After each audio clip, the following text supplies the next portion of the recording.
for the delay here. We were having some technical issues.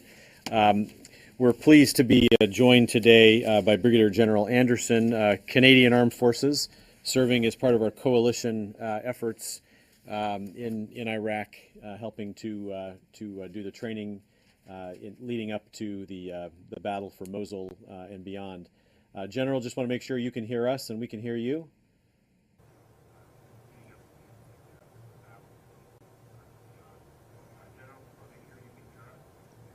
Yeah, I hear you loud and clear.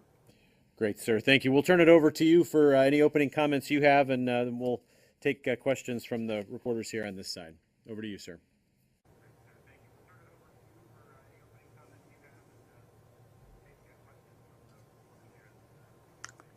Thank you. Good morning, everyone. I'm Brigadier General Dave Anderson of Combined Joint Task Force Operation Inherent Resolve, where I work as the Director of Training, or what we call the CJ7, which includes both the Partner Force Development Cell and the Canadian-led Ministerial Liaison Team. As the Coalition continues to support operations to seize Mosul, I'd like to provide you some insight to our train and equip mission, which has enabled our partner successes against Daesh and their readiness to liberate Mosul in the near future.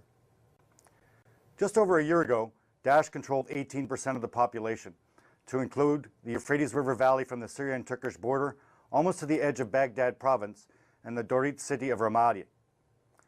When Daesh invaded the country in 2014, the Iraqi army they faced was well versed in addressing what they believed was the greatest threat, an insurgency, and were not prepared for the conventional assault by Daesh.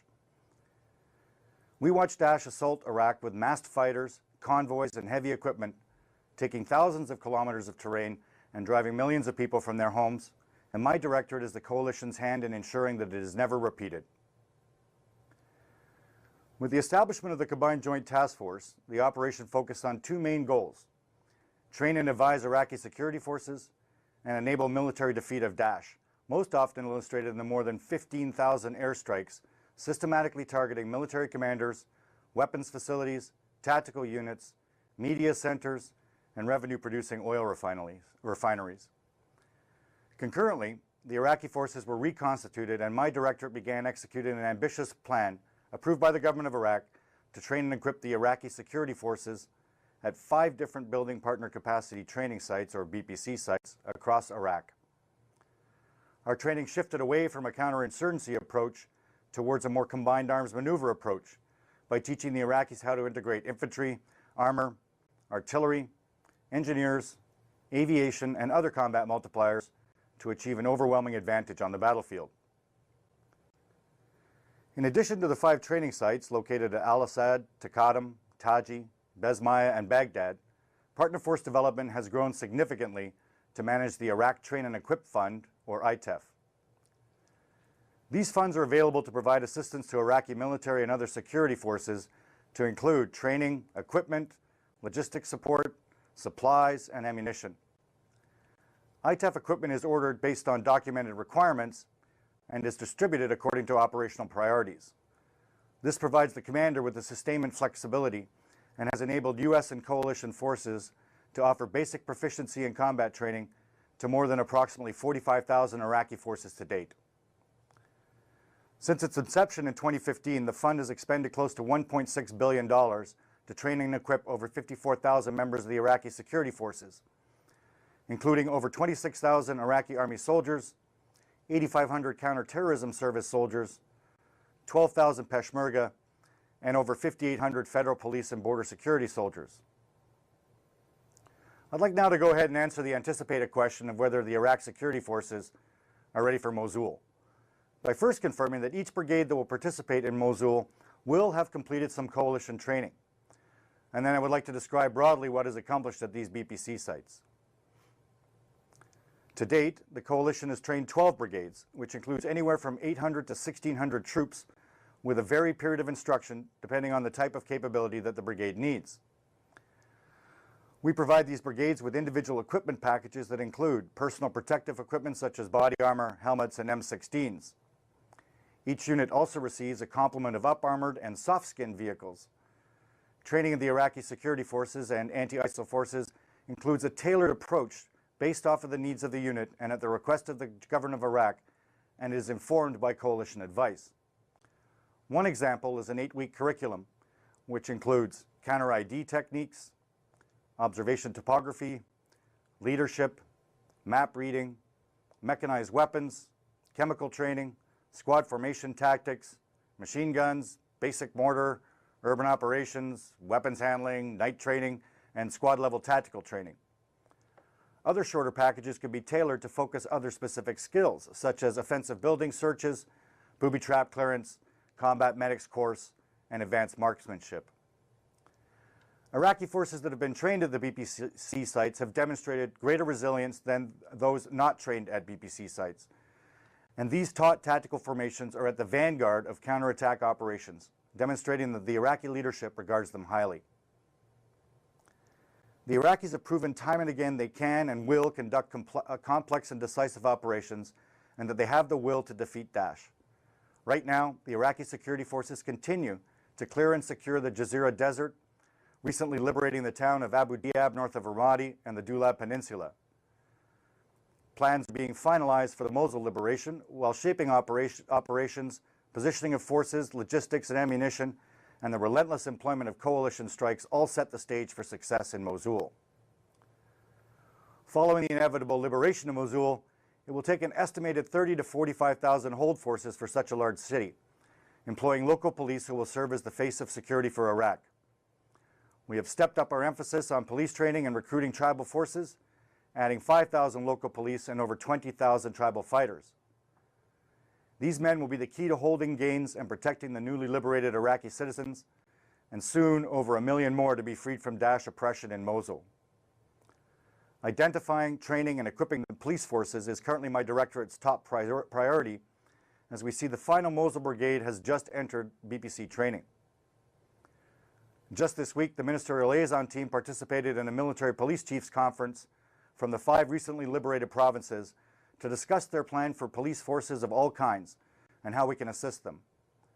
Similar sessions will occur regularly, with the next focused on counter-ID preparedness. Each day, the government of Iraq is closer to accomplishing its goal of liberating Iraqis from the hold of Daesh. The coalition will continue to support the Iraqi government and Iraqi forces to execute their plan to liberate Mosul at a time of their choosing. Concurrently with the operations to liberate Mosul, my team will continue assisting the Iraqis in developing the necessary forces and training to ensure the long-term security and success of Iraqi security forces. Now I'll be happy to take your questions. We'll start with Courtney Cubey from NBC News. Hi, General. So you mentioned the 12 brigades of anywhere between 800 to 1,600 troops for Mosul. Since that's a pretty wide range of 9,600 to almost 20,000, what is the estimated actual number of Iraqi security forces it will take to begin for the Mosul operation?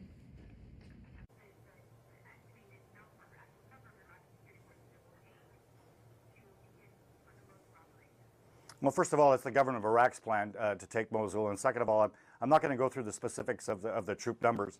I will say that every one of the brigades that will participate in the Seize force has been through our training and equipping.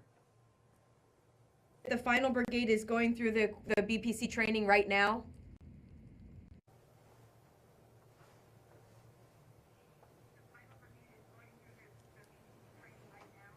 That's correct. It has a shortened period of instruction of 3 weeks to make sure that it has just the skills and equipment that it needs to be launched.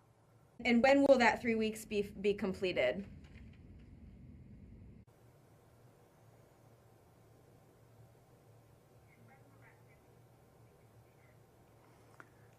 They've just started. As a matter of fact, they're about a week into it. And then if it's okay if I just ask one more, can you give us any sense of the breakdown, the 12 brigades of ethnicity?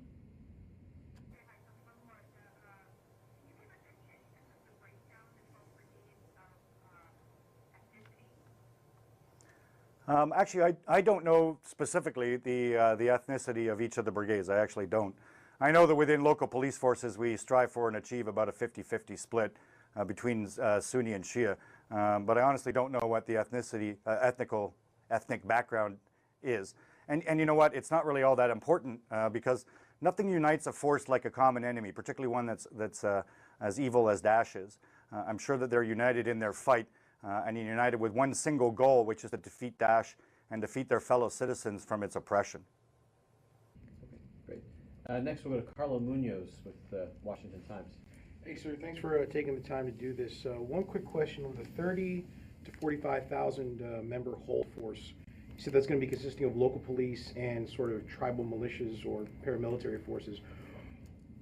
Can you go into detail as far as what some of these local tribal groups, I mean, are they part of the PMUs that we've been hearing about? Are these just local provincial sort of peacekeeping forces? Can you go into a little more detail on that? And I also have a follow-up.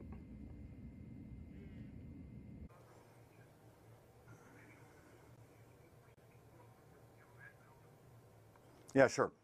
So those tribal forces are predominantly local tribal forces. Some of them we've equipped, some of them we've trained and equipped. The most important thing is that they've all been vetted.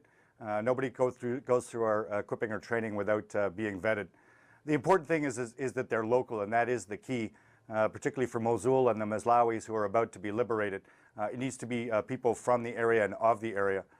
Does that answer your question?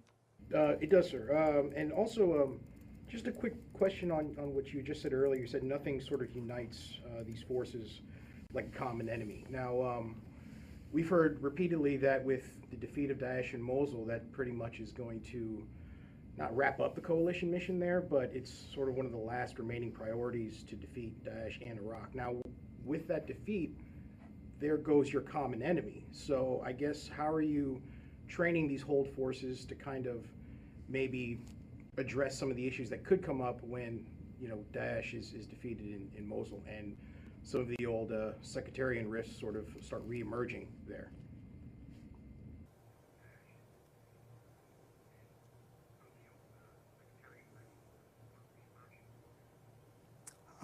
So Mosul is going to fall. There's no doubt about it. And it is one of the two capitals of the so-called caliphate, the other one being in Iraq, in Raqqa.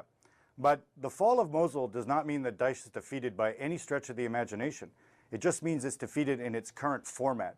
Its capacity to conduct conventional operations has been defeated, but not Daesh itself. And we fully expect that it will dissipate into the urban terrain and into the population, and that we're going to be fighting an insurgency and counterterrorism operations. More importantly, the Iraqis will. For a while yet. So it's definitely not over. If anything, it's going to be more difficult. The period between the day after Mosul and the day after Daesh is probably when it's most dangerous. Just one quick follow-up, sir. You know, you're talking about this upcoming or pending, looming counterinsurgency fight. Do you think, as from the BPC perspective, you've swung the pendulum a little too far towards training and equipping the Iraqi forces, preparing them for more conventional modes of warfare, and kind of leaving their coin and CT capabilities by the wayside?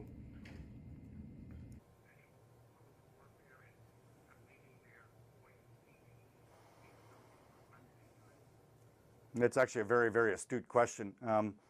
What most Western militaries found is they had to learn how to do insurgency is the bedrock of being able to do counterinsurgency is a solid fundamental of conventional operations. And so that helps us there. But we are already retooling both our periods of instruction and the sort of equipment that we'll deliver so that once Mosul is seized, we can pull forces out of there and retrain them and retool them so that they're ready to face the next fight. And that work and planning is ongoing now. It was one of the things that I've discussed all day today.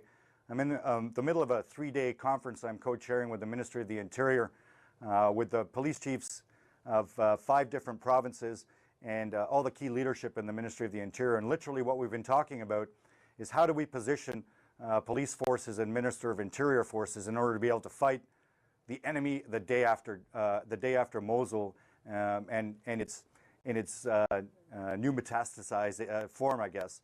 So we're working on that pretty hard right now. Thank you.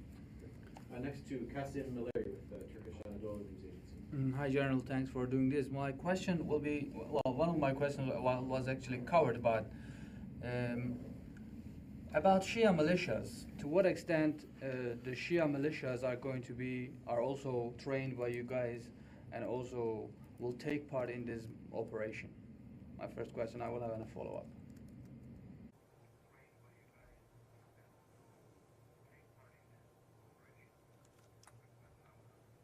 Okay, so that's a two-part question. The first is training.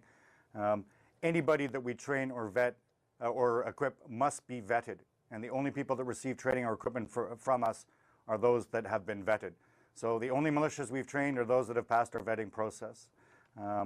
As to how they'll be employed, it was made clear by Iraqi law that the PMF are part of the Iraqi security forces. And like every other aspect of this plan, the plan to take Mosul and to secure the gains afterwards resides completely with the government of Iraq. Advised and assisted by the coalition, of course, but it is their plan.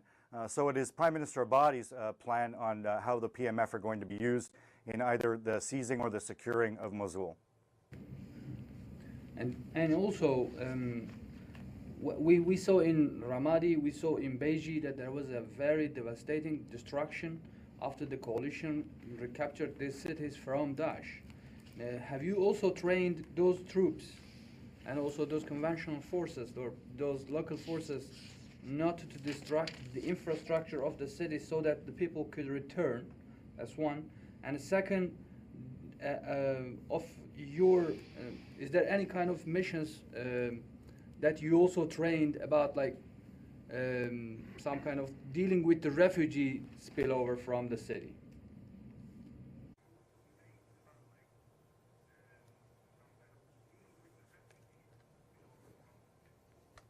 Right. So for the first question, I don't accept your characterization of the destruction having been caused predominantly by the coalition.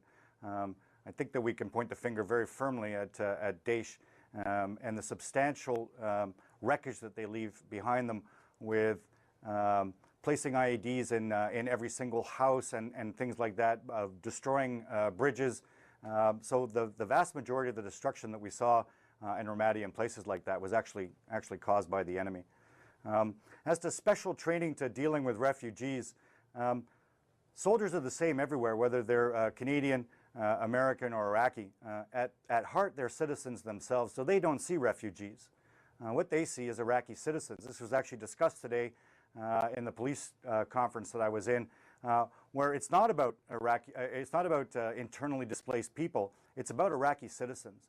And that soldier is motivated by protecting his country just as I'm motivated by protecting mine. So he doesn't need special training to know how to treat his own people. In fact, he's eager to do so. We've had reports, in fact, that Iraqi soldiers have been using medical supplies to treat their own citizens that are moving away from the conflict zone. They clearly see it the same way that I do. At the bottom of the heart of every soldier is a sheepdog who wants to protect his flock. And just last question. We have heard from the officials from Baghdad, also from here, that there are about 3,000 to 5,000 Daesh militants in the city, in Mosul city. And now we are talking about more than 20,000 Iraqi and Kurdish forces to seize the city, as well as coalition air support. Are we a little bit overestimating Daesh because we are just fighting with 20,000 soldiers, as well as all these aircrafts and other things, just to wipe out 3,000 to 5,000 people?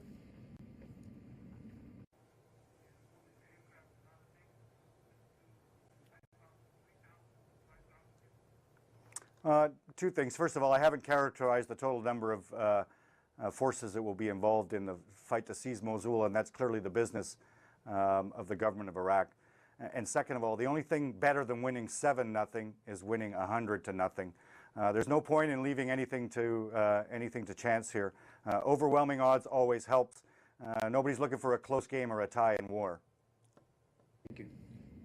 Next, we'll go to Tara Kopp with Stars and Stripes. Thank you for doing this. I wanted to get back to that last unit going through the BPC site right now. You said it'd be an abbreviated training schedule of 3 weeks. For the Iraqi soldiers who are going through it, do they have previous experience? Are we talking about brand new fighters that will be minted soldiers after 3 weeks of training and sent to Mosul?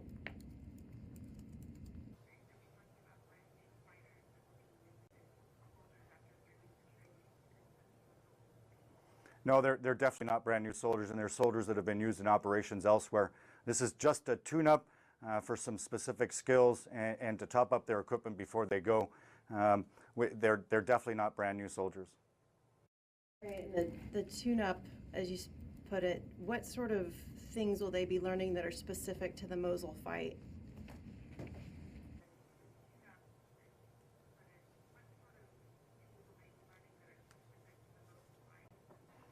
The primary focus is on counter IED training and movement through a counter IED area. There are other things like combat life saving. Like I said, it's the final rehearsal, if you will, before going on stage. And as these units go through the VPC sites, are they partnered up with embedded U.S. or coalition advisors who then remain with those units, or are they used to working with an embedded advisor, and will that be the way they move forward to Mosul?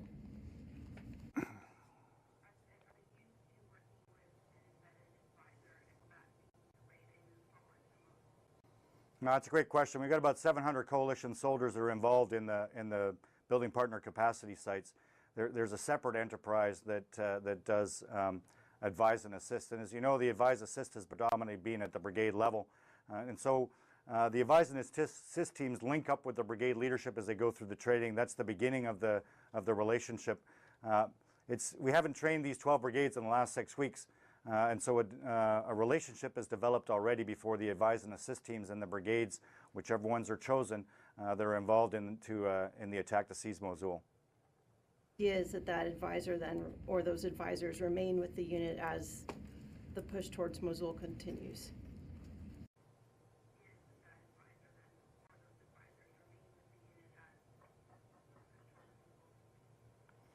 Right, so once a team is linked up with a brigade, it stays with the brigade, if that's your question. Okay, thank you. And next we'll go to Carla Babb with VOA. Thanks for doing this, General. I just wanted to clarify on the numbers you said that you had trained to date, 45,000 Iraqi forces, and then you broke that down. Did you mean that as for the fight to reclaim Mosul, or did you mean that as total Iraqis over the past year and a half?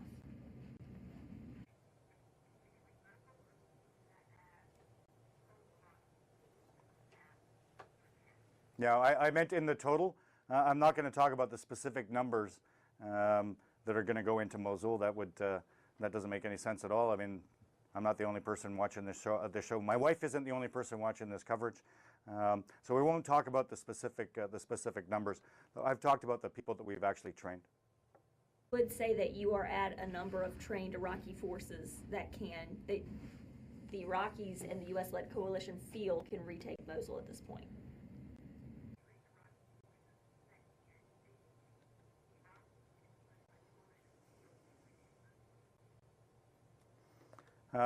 Yes, absolutely. Every confidence that the Iraqis are developing a solid plan. I've seen various iterations of it. It's just being finalized now. I'm very confident in this plan, as are they. We provide that advise and assist to help them. And you know, the brigade advise and assist teams, they assist at the brigade level. They don't actually go to the front line. But where the help is really required in something like this is actually the staging and getting there. So I have every confidence that this is going to be a good plan and that it's going to work. The fall of Mosul is inevitable. And one last follow-up. You had said something, I believe, about a 30,000 to 45,000 hold force. Did I hear that correctly? So I know you won't talk about the numbers going into Mosul, but after the liberation of Mosul, there's going to need to be about how many people remaining?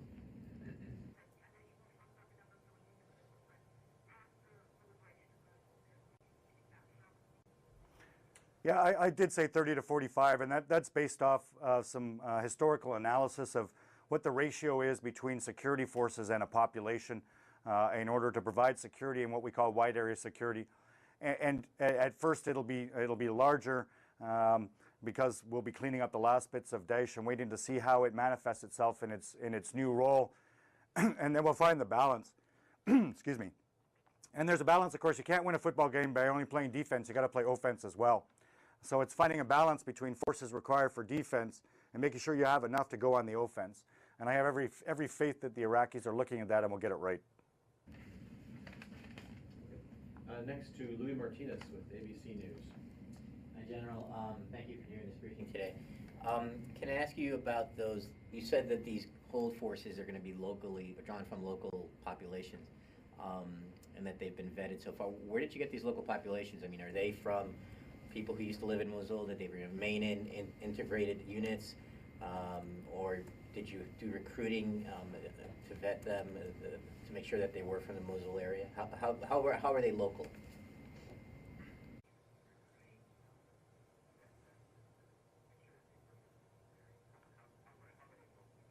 There's about 8,000 Ninawa police that have been trained and will be employed in the hold force. And there's another 10 to 12,000, maybe a little bit more than that, of tribal forces. And those will be predominantly the forces that hold once Mosul is taken. Of course, that's right in the center. There'll be other forces that are on the outside that won't go into Mosul, that aren't local, that will assist in securing Mosul. And if I could have one follow-on real quick. You talked that once you move from the current operational training, if you will, the conventional force training, that you're going to quickly shift into, I guess, coin training. How long of a training process would that be for these troops?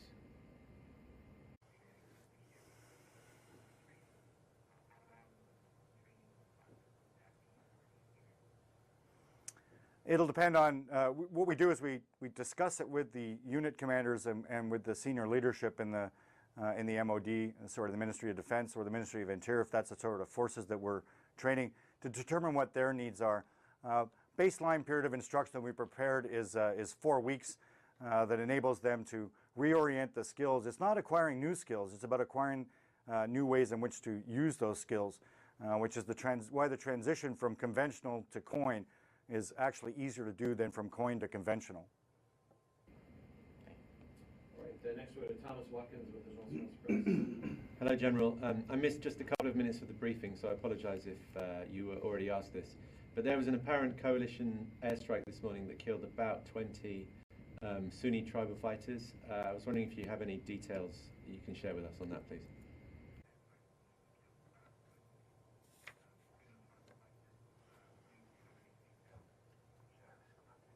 Yeah, very little details. I've literally spent all day at the Ministry of the Interior. So what I can do is I can read the statement that's been handed to me. I have seen nothing on this. I haven't been to my office at all today. So just after midnight on October 5th of 2016, coalition forces conducted strikes on a position that was firing upon Iraqi security forces in the vicinity of Karab Jabbar. We are aware of the alleged reports that coalition forces mistakenly fired on Sunni tribal fighters.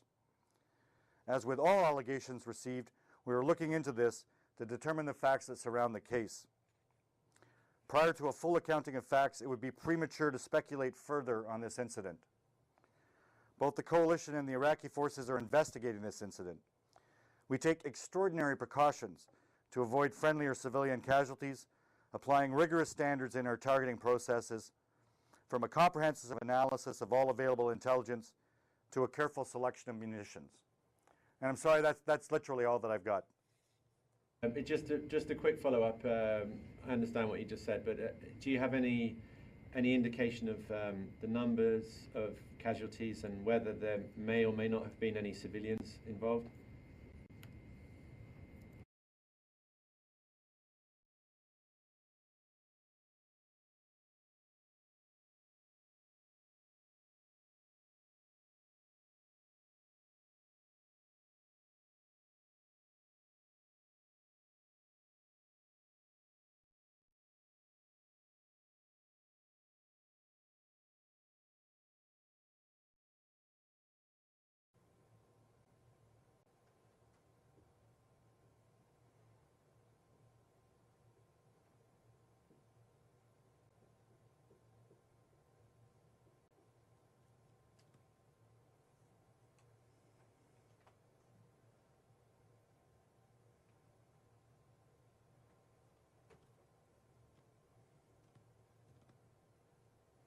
Are you still there, Pentagon? We can hear you. Can you hear us?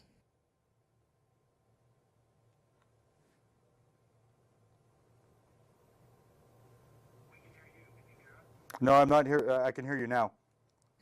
All right. Sorry about that, sir. We were, I think you were just following up on a follow-on question about the reported strike. I don't know if you had anything else on that.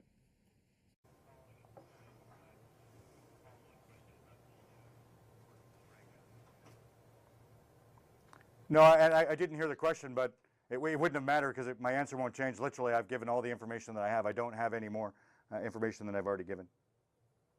All right, very good. Next, we'll go to Joe Tabbitt with Al Hurra. Thank you, sir. I want to go back to what you said about Mosul. Could you characterize the fall of Mosul as a turning point in the war against ISIS?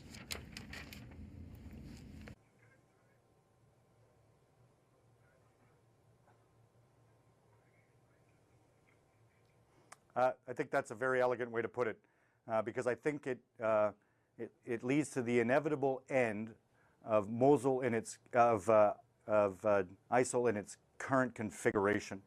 They'll still be holding terrain in Tal Afar and out to the Syrian border.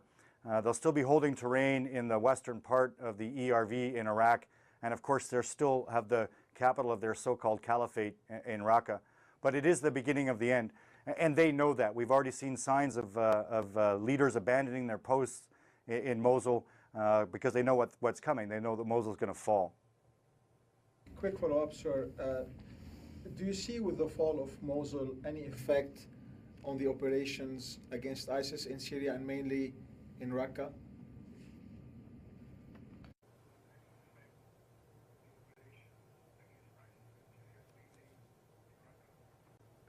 Absolutely, there's a linkage between the two. Ideally, both could be pressured at the same time, because I think if I was in Mosul and I needed somewhere to go, I would go to Raqqa if I wanted to maintain the fight. So there is definitely a link between the two. We know that, and that's the coalition, the core headquarters job to put those two fights together in terms of the effects. And you know, it's not like Raqqa is not under pressure itself. Much as we have been doing shaping and preparing fires in Mosul, those continue in Syria, in Raqqa itself, and in the lines of communications that go up the Euphrates River Valley from Al-Qaim up to Raqqa. Thank you. Next we'll go to Andrew Tillman with Military Times. Hi, General. Could you elaborate a little bit more on your comment about shifting the training to more of a counterinsurgency approach after Mosul? Is that something that is happening now? Is that something that will happen after the city falls? Will that require brigades and battalions to go through a new round of training, new equipment being issued? Just can you give us a little bit more granular detail on what that transition will look like?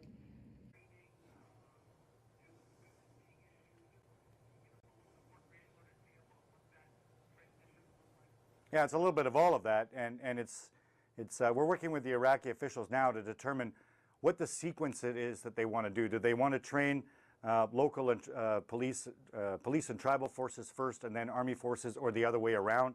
And we're working through that sequence with them right now. For us, it doesn't really matter what sort of force shows up at the training centers, because the period of instruction won't change, and what we're trying to teach won't change. And you know, we will have the capacity to start training as early as the beginning of November. But the reality is that an awful lot of, if not most of the forces that are available are involved in the plan to take Mosul. And so they're in the middle of a pretty protracted fight while trying to prepare for the next one. I respect them actually for their ability to do both and do both justice. So as those plans develop, we'll be ready to train them. And it will be a combination of both tactics and techniques as well as equipment. And can I follow up on that? I mean, to what extent is that happening in Anbar province? I mean, you look at a place like, you know, in the Ramadi Fallujah area, who is there, and are they executing these kind of counterinsurgency operations, or are you talking about beginning something more comprehensive that hasn't really started yet?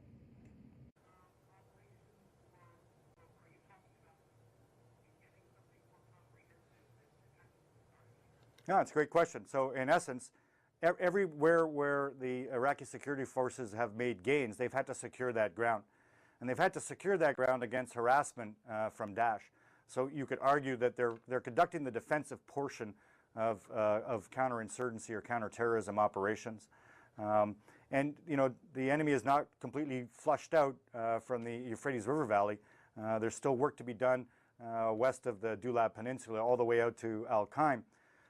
Take, for instance, Sharqat or Kiara West in the Tigris River Valley. Although those places have been seized and cleared, there is still harassment from Daesh from the flanks and harassing the lines of communications. So in essence, all of the forces are holding now. And so they are getting the experience. It's not like they haven't had it before of holding ground against an enemy that's using insurgent-like techniques, while the rest of the force is preparing to do conventional force-on-force attack. Like I said, it's actually pretty impressive because it's the full panoply of the application of force that's being done. And it's being done with quite a bit of nuance by the Iraqi leadership.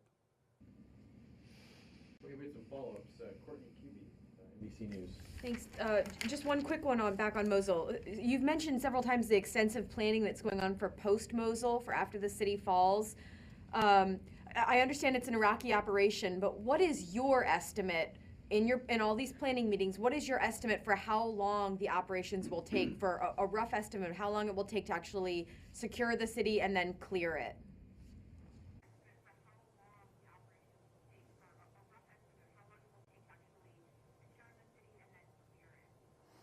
I'm good, but I'm not that good. And the reason is that the enemy gets a vote, and I don't know how he's going to vote. It could be a very, very hard and very protracted fight. And it could be that they're going to put up token resistance, as we've seen in other places. I know that the Iraqi security forces are planning on a hard fight, and I know with absolute certainty that we've trained them to be able to do that, and we've equipped them to be able to do that. Great. Next to Thomas Watkins with the Agence France-Presse. General, just to go back to something you were saying earlier about Raqqa, and you described briefly the shaping operations that are going on there. Certainly from what we've been hearing, we hear much, much less about Raqqa for obvious reasons than we do about Mosul. But I was wondering if perhaps you could elaborate a little bit more on where things are with Raqqa and how quickly post-Mosul, or even during, or when we could expect to see shaping operations and an offensive begin.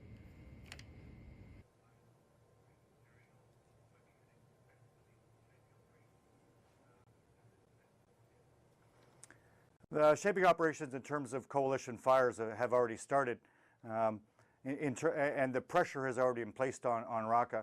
War has a timetable of its own, and we're working, as you know, with partners, and so that'll occur on its own timetable.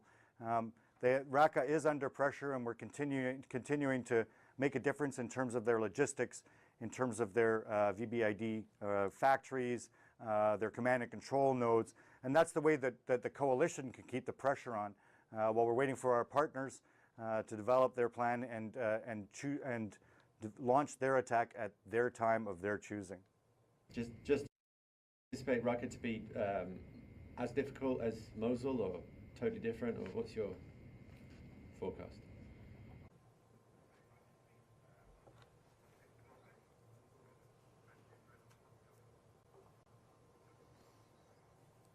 Yeah, so I'm not very good at the crystal ball thing. I did mention earlier that there are two capitals of the so-called caliphate, Mosul in Iraq and Raqqa in Syria, and so they both matter an awful lot to Daesh, and I think that probably Raqqa matters more. If Mosul falls first, there is the potential for fighters to be able to reinforce into Raqqa, but beyond that, it would literally be crystal balling. And I don't know any more than that. This is just my impression of it. Yes, thank you. Another follow-up on Mosul. You'd mentioned earlier that you've seen the movement of some ISIS, I think, leaders departing Mosul. And I just wanted to know your current estimate of how many fighters are in Mosul. And are you seeing fighters depart the city, or are you seeing them come back in? And if so, what sort of routes are they taking, and what steps are being taken to kind of choke off their ability to transit into and out of the city?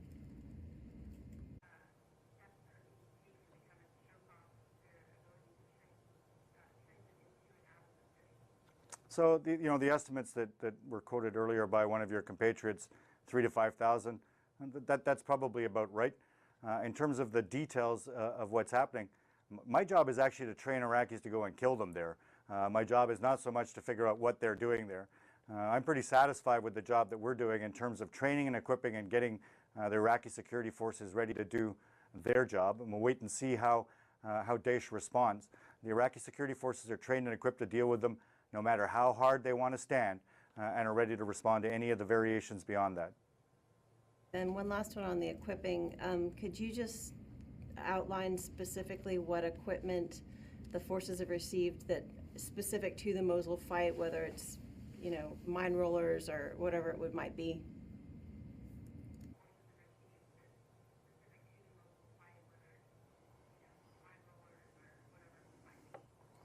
I can give you some numbers if you want. We've had about 380 protected mobility or up armored Humvees,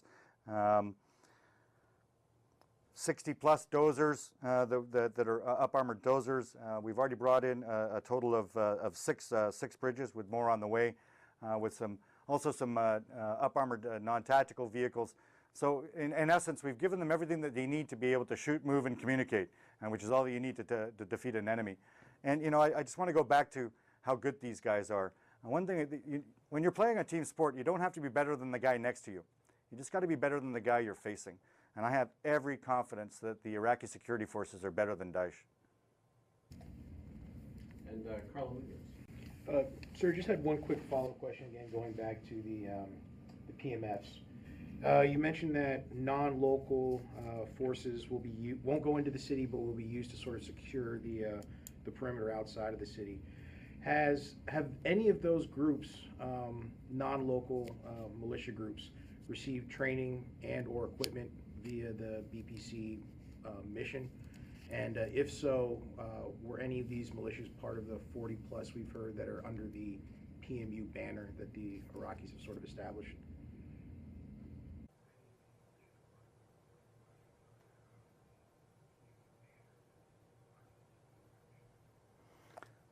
So there's a couple of parts to that question. First of all, as I keep stating, the only people that have been trained and equipped by us are those that have passed some fairly stringent vetting that ensure that they have not only agreed to, but have shown in the past respect for the law of armed conflict.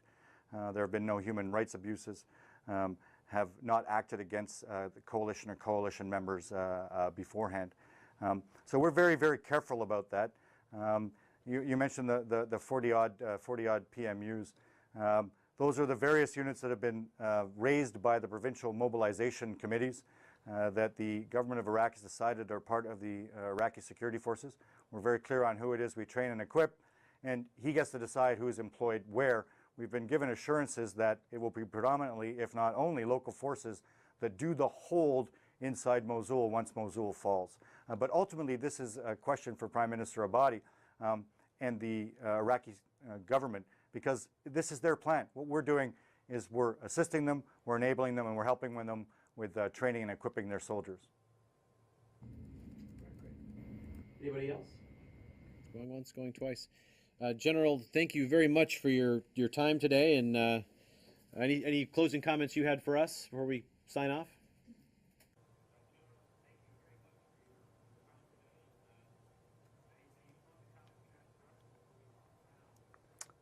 First of all, this is quite the experience. I spent 2 years working in the Pentagon prior to coming here.